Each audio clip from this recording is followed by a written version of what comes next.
Yes, these are for an adult. 30,000 or something really. Which, I mean, if you have a kid and you're really rich, I mean, if it gets them into cars, Well, then... you can buy that as a gift, some sort of gift with a, I think Oh, of course. No. Okay, so you need to be uber rich. Well, if you're in the market for a Sean, you can buy that for one of your many concubines, children, or whatever. Or for yourself, if you're so inclined. I believe this is.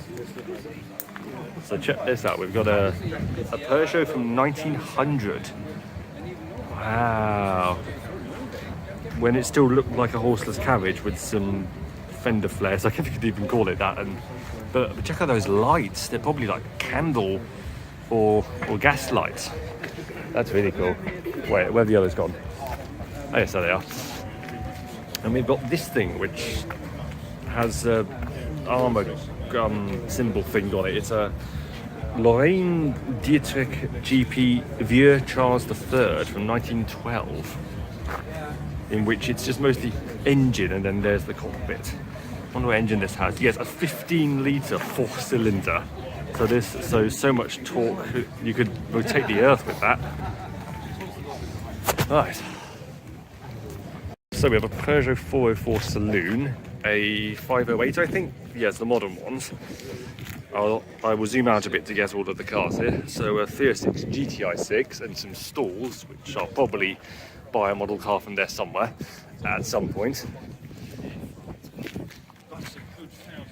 So yes, 306 GTI 6, 405, quite a high spec one because you got a sunroof and you got alloy wheels.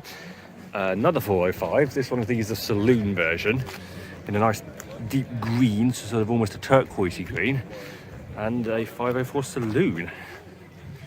Lovely. This is very much the Peugeot saloon section. Something of these. No, maybe 3 something. So actually, no. There's probably a few that I've forgotten actually. So yeah, these are a pair of Phase 1 Renault Clio V6s, of which these are very rare. These are built by TWR. Well, from the factory, I mean, it's a V6. But where is the V6? Ooh, where's the engine?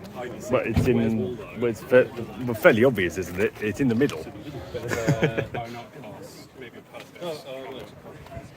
So yes, the engine is fairly mundane. It's the Renault 3-litre V6 from the Espace and all the stuff at the time, but obviously the rest of the car is anything but ordinary.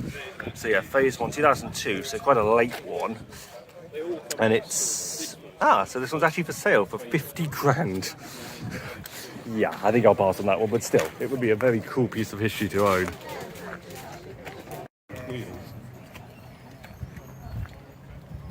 So we have a green Renault 12 and a Renault 4. What are you talking about? The window. The customer can only be trusted to open half of each window. Do you know about the funky thing about this? No. It's asymmetrical. The wheelbases are asymmetrical. Why? Do you know? Because the rear uses genuine tank suspension. This uses torsion bars, proper torsion bars like a panther or a tiger. And as a result, so they are, if you look, you can probably make out, so there, if you look here, remember where that torsion bar is in relation to the bodywork. Mm-hmm. If you go on that side, if you've remembered that. Let's have a look. See how it's slightly further forward here. Oh yeah. So further forward or further this way? Further forward. So this side is slightly shorter wheelbase than the other side. So a Renault 8 here, a very, very spicy Renault 8.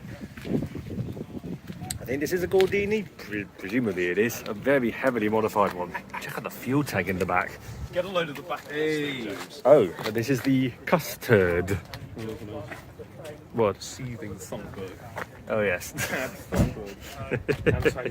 This is literally a custard cream on wheels. Oh, I love it. No, look at that. The fuel tank, Yes, it's got a massive. You could almost get about 50 miles or This is a so on good that. idea. This is the optimum saloon car because it's rear engine as well. I do enjoy this layout. It's tremendous. Very cool. Very cool. So, sticking with the Alpine and or Gordini theme, we've got this very race-inspired Alpine A110. Custom Motorsport. Oh, presumably these might be owned by the same person. Oh yes. Look at how low these are. So low to the ground. Like the roof height is low. Oh, we can go and check out the engine. Very, very good. I've got to get a new cap on it. So You've got proper. That was the engine.